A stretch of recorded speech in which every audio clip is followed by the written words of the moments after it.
Let me ask you something that might stop you cold.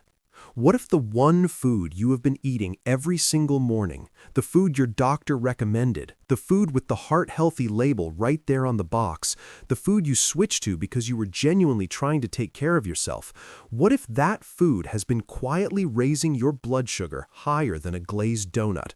Not occasionally, not on bad days, every single morning, before your second cup of coffee, before your day even begins.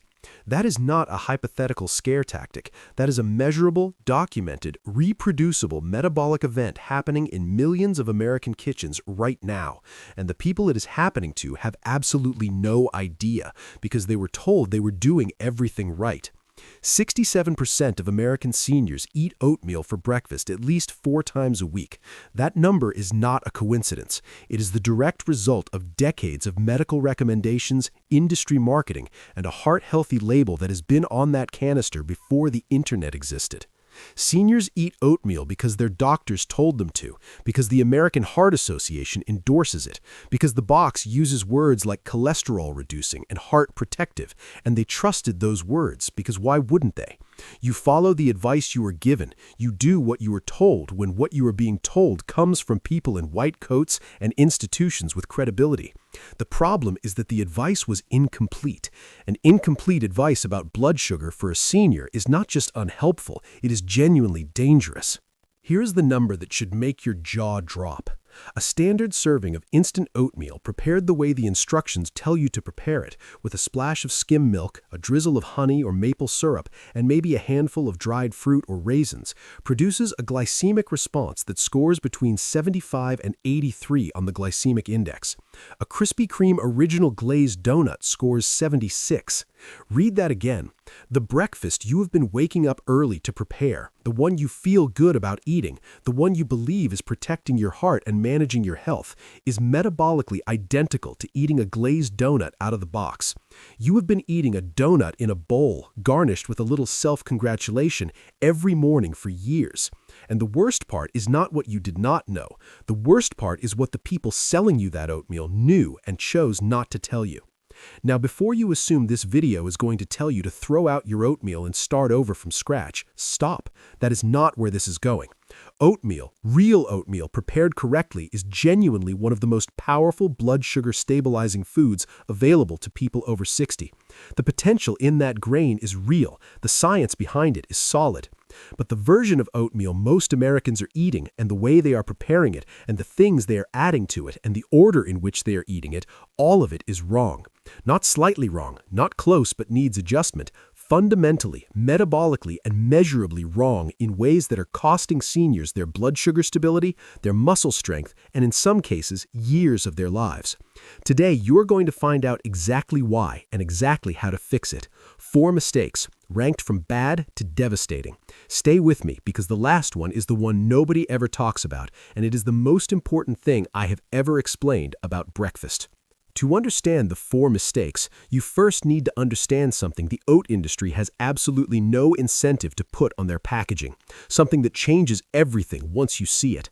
Every oat product on the market, whether it's the fancy steel-cut variety in the rustic canister or the brightly colored instant packet that promises warmth and goodness in 90 seconds, starts its life as the exact same thing: a whole oat groat, a hard, dense, intact grain with 3 distinct layers: the bran on the outside, the starchy endosperm in the middle, and the nutrient-dense germ at the core. In that whole unprocessed form, an oat groat has a glycemic index of approximately 45. That is genuinely low, lower than brown rice, lower than whole wheat bread. In its natural state, the oat groat is exactly as good as the industry claims oatmeal to be. The problem is that nobody eats oat groats. What happens between that groat and the packet you tear open every morning is where everything goes wrong.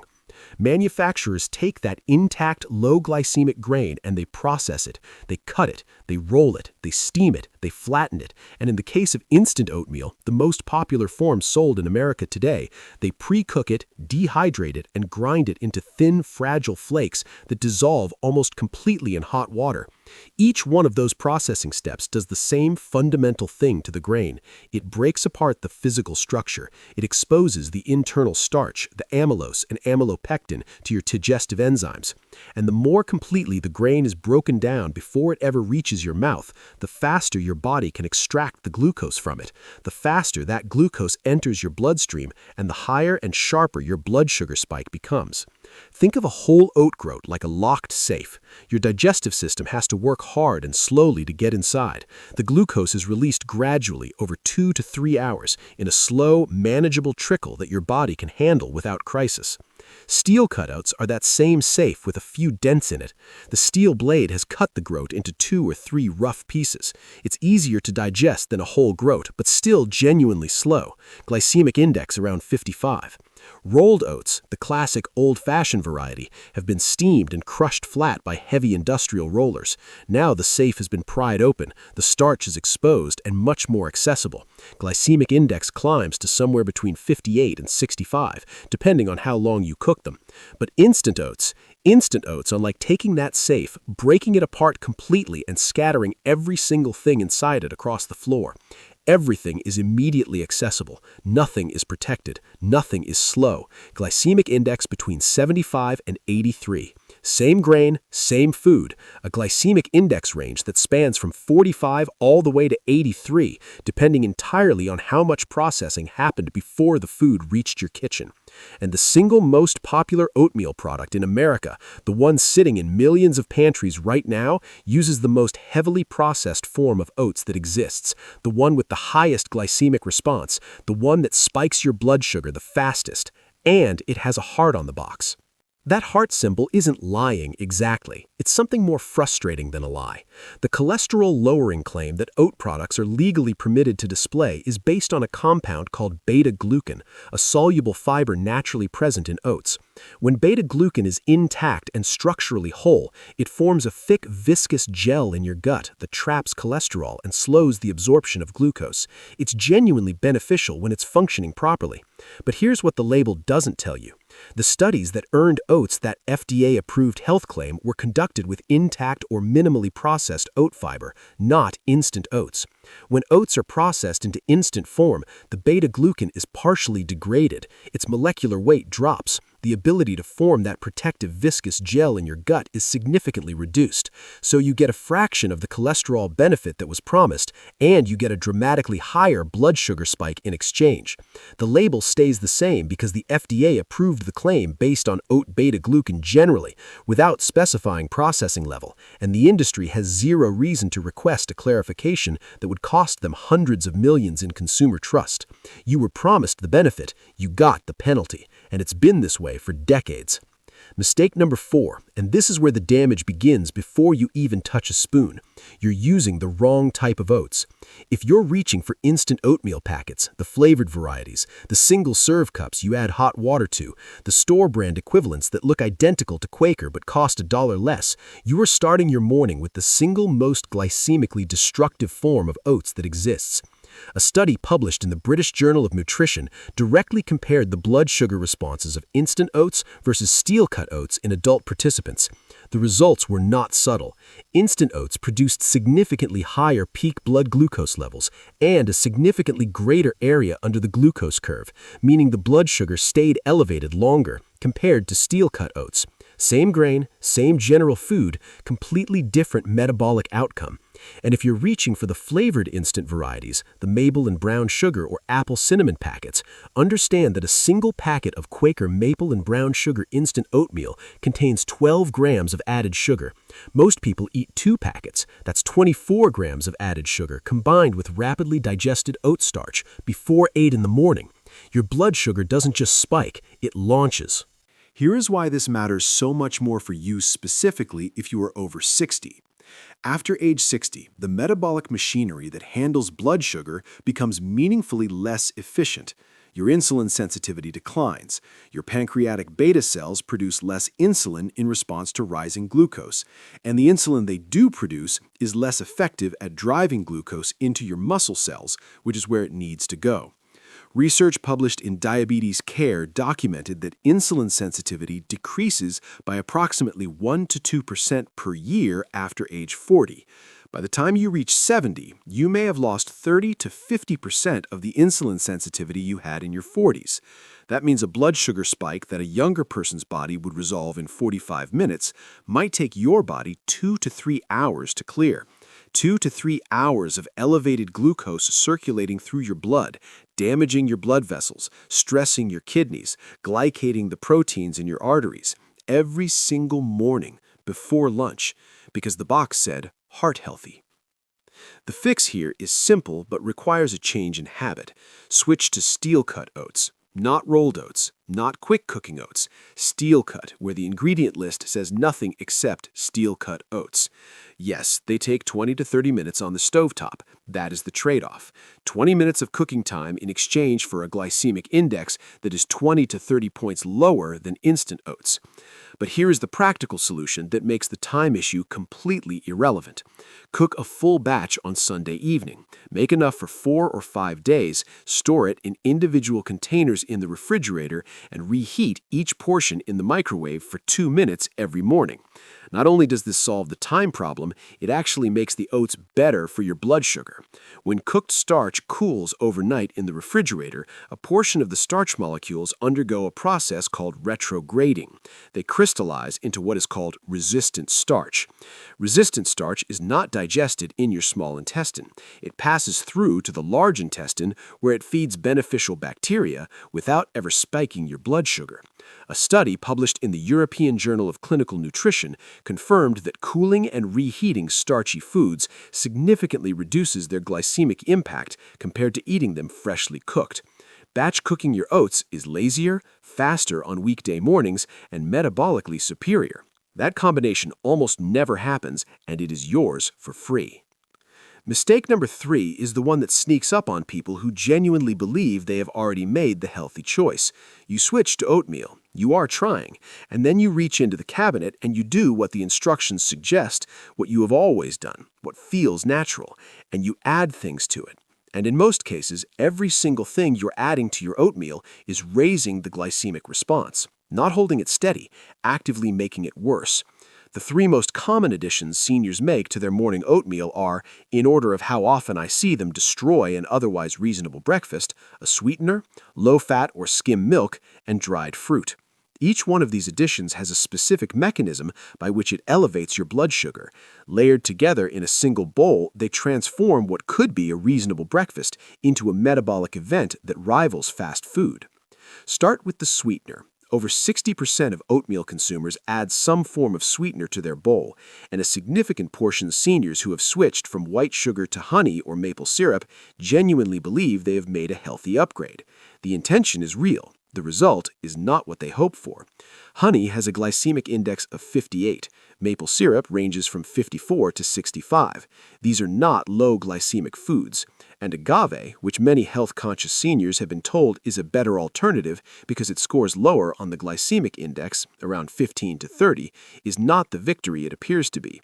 Agave is 70 to 90% fructose, and fructose, while it does not spike blood glucose as directly as sucrose, is metabolized almost entirely by your liver. Chronic excess fructose consumption promotes fatty liver, increases triglycerides, and drives hepatic insulin resistance, meaning it makes your liver less responsive to insulin signals.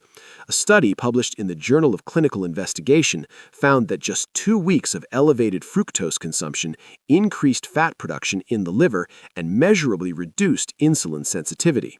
Honey spikes your glucose. Maple syrup does largely the same. Agave damages your liver and worsens insulin resistance through a different pathway. None of them belong in your oatmeal. The fix for the sweetener is to replace it with fresh or frozen berries. Half a cup of blueberries, blackberries, or raspberries. Berries do provide sweetness, but they also deliver fiber, anthocyanins, and polyphenols that actively slow the absorption of glucose and improve insulin sensitivity at the cellular level. A study published in the Journal of Nutrition found that consuming berries alongside a high carbohydrate meal significantly reduced the postprandial glucose and insulin response compared to the same meal eaten without berries. You're not just removing something harmful, you're replacing it with something that actively counteracts the blood sugar spike from the oats themselves. Same bowl, similar sweetness, opposite metabolic effect. That's the kind of substitution worth making. Now let's talk about the milk. Your doctor told you to use skim milk. The American Heart Association recommends low-fat dairy. You followed that advice because it came from credible sources, and because you're trying to reduce saturated fat intake for heart health. The reasoning sounds logical. The actual effect on your blood sugar is counterproductive. When you remove the fat from milk, the lactose remains in skim milk at essentially the same level as whole milk, but without the fat to slow down gastric emptying, the rate at which food leaves your stomach and moves into your small intestine, that lactose is converted to galactose and glucose, and your blood sugar rises faster than it would have with whole milk. Fat slows digestion. That's not a side effect or an incidental property. That is the fundamental mechanism by which full-fat dairy produces a lower glycemic response than its low-fat equivalent. A randomized crossover study published in the European Journal of Clinical Nutrition found that whole milk produced a significantly lower postprandial insulin response than skim milk when both were consumed alongside a carbohydrate-rich meal. The fat did not make things worse. The fat was the protective element. Switch to full-fat Greek yogurt stirred directly into your oatmeal while it's still warm. It creates a thick, creamy texture that is genuinely better than any version of milk, and it adds 15 to 20 grams of protein in a single move. Or use unsweetened almond milk, which is lower in carbohydrates than any form of dairy milk. And then there's the dried fruit. Raisins, dried cranberries, dates, banana chips. These feel like healthy additions because they come from fruit. Fruit is healthy. The logic seems to track. But what happens when you remove water from a grape is that you concentrate everything in it: the sugar, the caloric density, and the glycemic load. A quarter cup of raisins, which looks like a very modest amount in the bottom of a bowl, contains 25 grams of sugar. A quarter cup of dried cranberries, the sweetened variety sold in most grocery stores, contains 29 grams. And the problem with dried fruit beyond the concentrated sugar is that it is extremely easy to dramatically overportion because it's small and dense and your brain doesn't register it as a significant quantity. Nobody actually measures out a quarter cup of raisins. They pour, and they pour significantly more than they think they do. A systematic review published in Nutrition Reviews found that dried fruit consumption in uncontrolled settings resulted in significantly higher total sugar and caloric intake compared to fresh fruit, largely because dried fruit provides almost no satiety signal relative to the calories and sugar it delivers. Replace the dried fruit with fresh fruit, a quarter of a banana, or better yet, the berries already mentioned, which give you genuine sweetness, plus fiber, water content, and polyphenols that buffer glucose rather than amplify it. When you add all three of those common mistakes together, the sweetener, the skim milk, and the dried fruit, you take oatmeal that might have a workable glycemic index around 55 and push the effective glycemic response above 75, higher than the donut, every morning. 3 additions, 3 mistakes, and the cumulative effect is not additive, it is multiplicative, because each addition removes a buffer and adds a spike, and they compound on each other inside the same bowl. Mistake number 2 involves timing, and this is the one that produces the single most dramatic improvement with the least effort. It requires you to buy nothing new. It requires you to cook nothing different. It requires only that you change the order in which things go into your mouth. And that single change can reduce your postprandial blood sugar spike by up to 73%.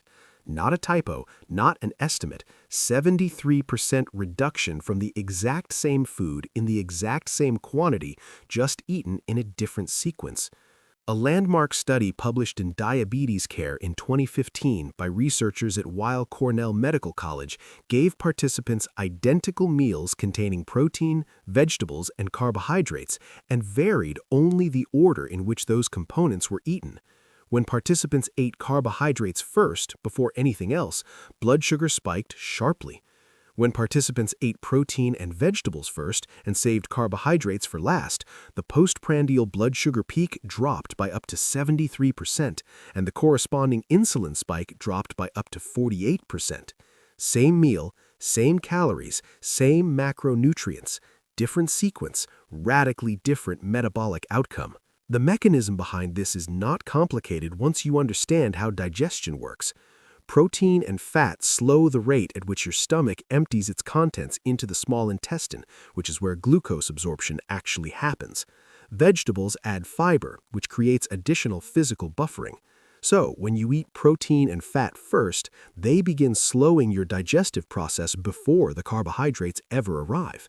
By the time your oatmeal reaches the small intestine, the absorption environment is already modulated. The gate has been partially closed. Glucose enters your bloodstream more slowly, more gradually, more manageably. But when you eat oatmeal first, on an empty stomach, which is what most seniors do because oatmeal is the breakfast, the starch hits an empty stomach and an empty small intestine. Nothing is there to slow it down. The processed grain converts to glucose almost immediately. Your blood sugar spikes. Your pancreas responds with a surge of insulin, and 90 minutes later, as the insulin overshoots and blood sugar drops, you feel tired, foggy, shaky, and inexplicably hungry again. And you think that is just how mornings feel at your age. It is not. That is a glucose roller coaster, and you are riding it before the rest of the world has finished their first meeting.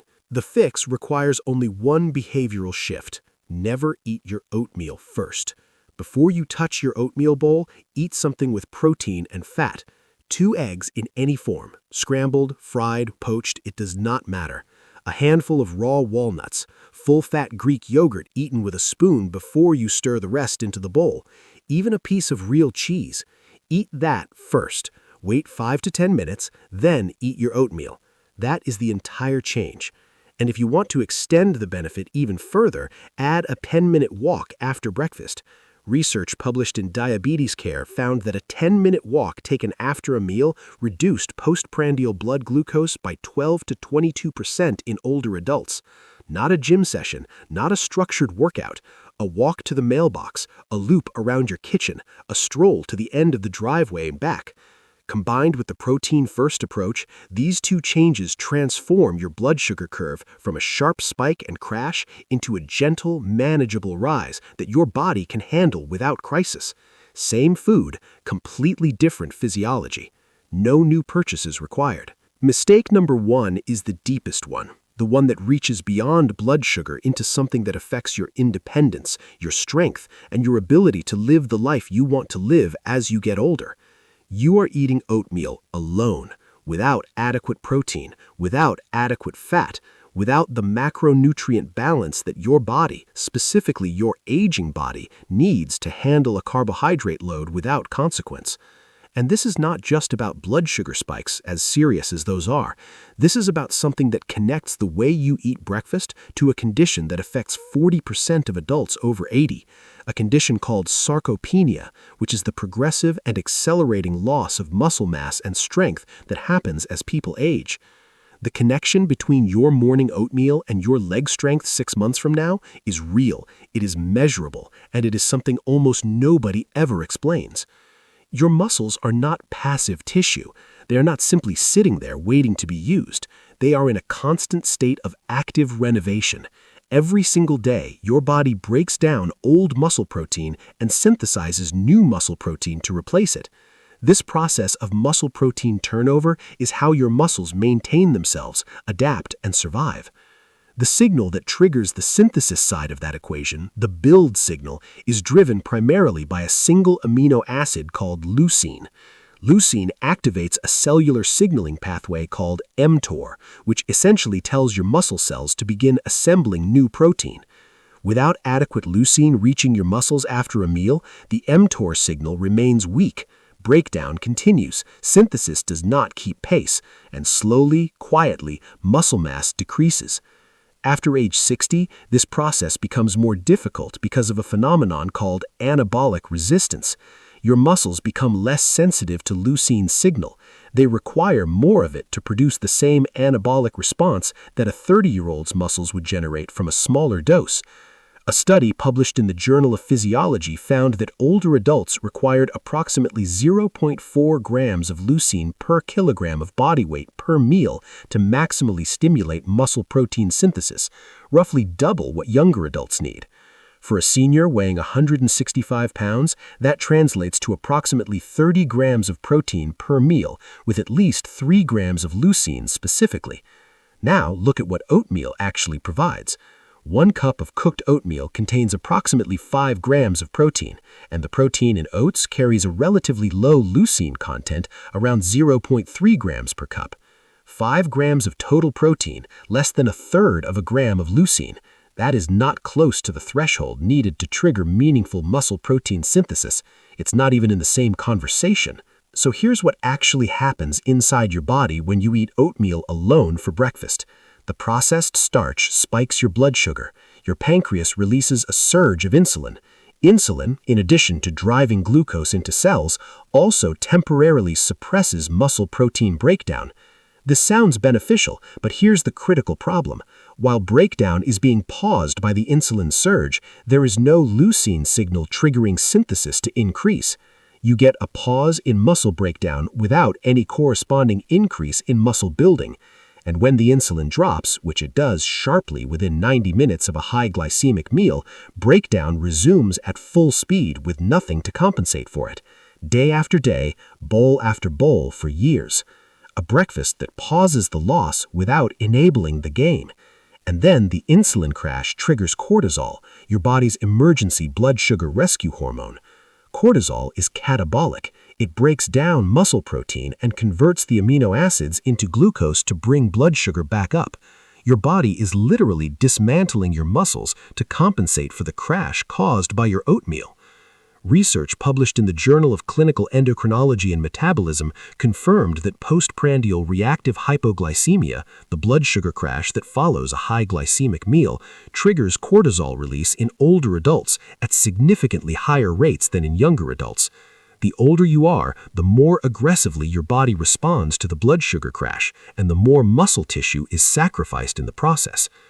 A prospective cohort study published in the American Journal of Clinical Nutrition followed over 2,000 older adults for 3 years and found that those with the lowest protein intake at breakfast experienced the greatest decline in lean muscle mass in the arms and legs over the study period.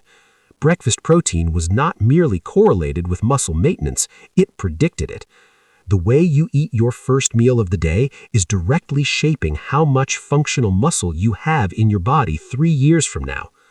The fix requires no negotiation. You need 25 to 30 grams of protein at breakfast every morning, not occasionally, not when it's convenient, every single morning. Here's what that looks like in real food. 2 eggs provide approximately 12 grams of protein and 1.2 grams of leucine. 1 cup of full-fat Greek yogurt provides 15 to 20 grams of protein and approximately 2 grams of leucine. A 1/4 cup of raw walnuts adds 4 grams of protein, along with healthy fats that slow digestion and reduce the glycemic impact of the oats. Combine 2 eggs with 1 cup of full-fat Greek yogurt alongside your oatmeal, and you're looking at 27 to 32 grams of protein and more than 3 grams of leucine. You have crossed the anabolic threshold. You have given your muscles the leucine signal they need to build. And because of the sequencing rule from mistake number 2, you are eating those eggs and that yogurt first before the oatmeal, which simultaneously lowers your blood sugar spike and delivers the protein stimulus your muscles need to survive and grow stronger. 1 corrected breakfast, 2 major problems solved. There are 3 additional ingredients that deserve a specific warning because they are common, they seem reasonable, and they make everything measurably worse. The first is fruit juice, particularly orange juice, which is one of the most common companions to a bowl of